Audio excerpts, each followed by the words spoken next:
Because we have a very special guest. President Trump just walked into the room. I stood up, shook hands, and he's with us right now. Mr. President, thanks for being with us. Well, it's only because I like your show. Thank you very much indeed, sir. And I watch it. Really fast, First Lady Melania in some trouble on the plane this morning. Everybody okay? They're fine. I just spoke to her. They came back. She got in another plane. I said, I hope this plane's better than the first one. But, yeah, they had a problem. Yeah, they had a problem, but she's fine. Okay. Does anybody ever say to you, you're doing an awful lot of media, and you like it? Well, I don't like it. I like getting the point across. I've heard you say many times that the economy isn't covered properly, and it's not. Right. That the economy is not covered properly by the so-called mainstream media, and it isn't. We went up almost 600 points yesterday, and they didn't even have it on the major news. You couldn't find it anywhere. And the economy is doing probably better than it's ever done in history, and they don't even talk about it. And that's because they have their opinion, and they'd like to keep their opinion going the way they have it.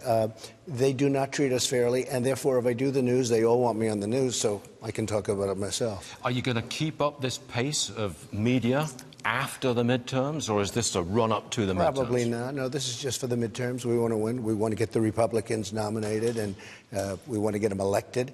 We need Republicans. You know, they talk about majority. We have a majority of this much. Yep. I always say if somebody has a cold, just a minor cold, we no longer have a majority. So we need Republicans, and we'll have tremendous border security when we do that. We'll continue with the tax cuts because we have other tax cuts planned.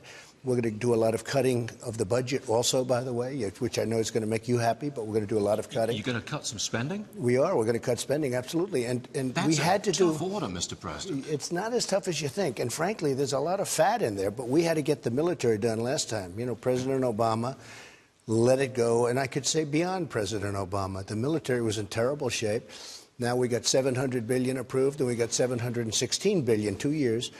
And our military is rebuilding like it's never been, really never happened before. We got a raise for the people. They haven't had a raise in 11 years. We got a raise for the great people in the military. And, you know, we're doing a lot of things, a lot of great things. But now I'm going to also do some cutting of the budget because there is a lot of fat. In order to get that $716 billion, we had to give up things to the Democrats that I hated to give up, that you wouldn't have liked. But I had to. But we had to rebuild the military. What's the big deal economically in the next 2 years? Well, I think we have a lot of things, but, you know, very big still. We've cut regulations more than any president ever, and you can go 4 years, 8 years, it doesn't matter. There's tremendous regulations that we can be cutting still, and we're doing it. You know, it used to take 21 years to get a highway built. You know, bad case, but it would take 21 years. We're trying to bring that down to 2 and maybe even 1. And by the way, if it's not right, we're not going to approve it. But we're not going to take 21 years to find out whether or not we can do it. Is that part of the implementation of the infrastructure rebuilding? It's part of that, and that's going to start. Infrastructure is going to be starting right after the midterms, and we think that's going to be an easy one. But we're going to have infrastructure. We're going to have everything, just more of the same. Look what's happened with our country. And if you look at China, they're down $20 trillion, and we're up $11.7 trillion in worth. That's a tremendous number. Ready to start talking with China again? Or are they ready for you? I don't think so. I mean, I told them they want to make a deal, and I said, you guys aren't ready yet. You're just not ready because, look, they've been taking $500 billion a year out of our country. It's time that we stopped, okay? We rebuilt China. You know that better than anybody. You talk about it more than I do, I think. And it stopped. And you see what's happening with China. It's a whole different ballgame. So now they're paying 25% tariffs on $250 billion. Hasn't affected our economy. Costs haven't gone up. Inflation's still low, very low. Hasn't had any impact that we see except for one. Billions of dollars are pouring into the Treasury. Saudi Arabia. We've got to find out exactly what happened. When we do find out, and if punishment is required, any idea what kind of punishment it might be? Well, I hope we're going to be on the better side of the equation. You know, we need Saudi Arabia in terms of our fight against all of the terrorism, everything that's happening in Iran and other places, but Iran's been the leader. Iran has been set back very big. When I knocked out the Iran deal, you know, it's a different country than it was. When I first came in, if you look to it and you take a look, go a day before I came in, Iran was taking over the Middle East. They were going to take over everything, from Syria to Yemen to this. Now they're way pulling back. They're having riots in the street. They are a mess as a country. And that had to do from the day I pulled that horrible $150 billion deal that we gave them. the Iran deal, the Iran nuclear deal. We pulled it. They're going to come back and negotiate because they're really, I'm not going to say they have no choice, but they're going to come back and negotiate. And if they don't, that's fine too. But we're not going to walk away from Saudi Arabia. No, as I don't want to do that. I don't want to do Iran. that. I do not want to do that. And frankly, they have a tremendous order, $110 billion. Every country in the world wanted a piece of that order. We got all of it. And what are we going to do? So, I mean, I've had some senators come up and some congressmen. They said, well, you know, sir, I think what we should do is we should not take that order. I said, who are we hurting? It's 500,000 jobs. It'll be ultimately $110 billion, the biggest order in the history of our country from an outside military. And I said, we're going to turn that down? Why would we do that? So hopefully it's working out. We'll find out. We'll get down to the bottom of it. I hope that the king and the crown prince didn't know about it. That's a big factor in my eyes. And I hope they haven't. Mike Pompeo just left. He went to Turkey. As you know, he's coming back late tonight. I'm seeing him either tonight or tomorrow, and we'll find out. Has anybody ever said to you, Mr. President, let me have your phone. I want to take your phone away from you for just a brief shining moment. We don't want any more of these tweets. Anybody ever tried that?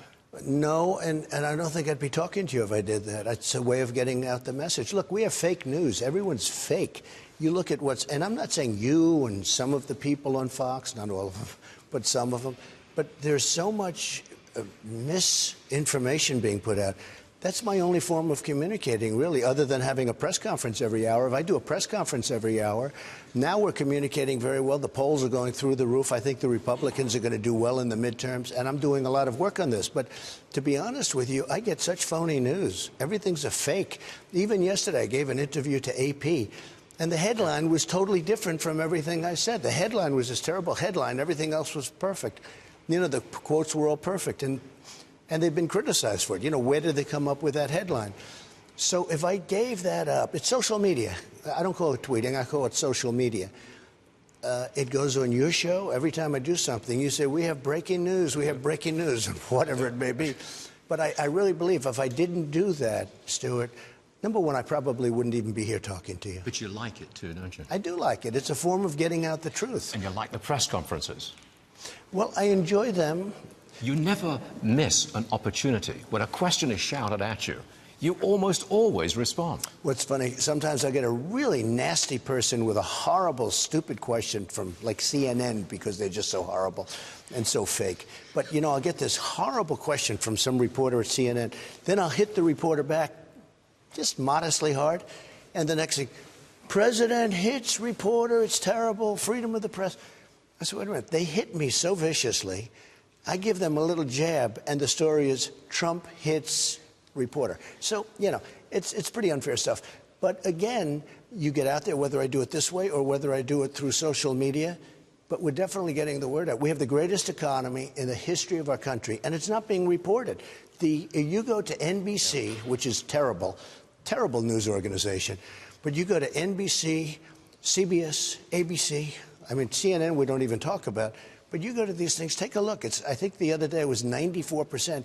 And that's of good stories. In other words, they take a good story and make it bad to neutral.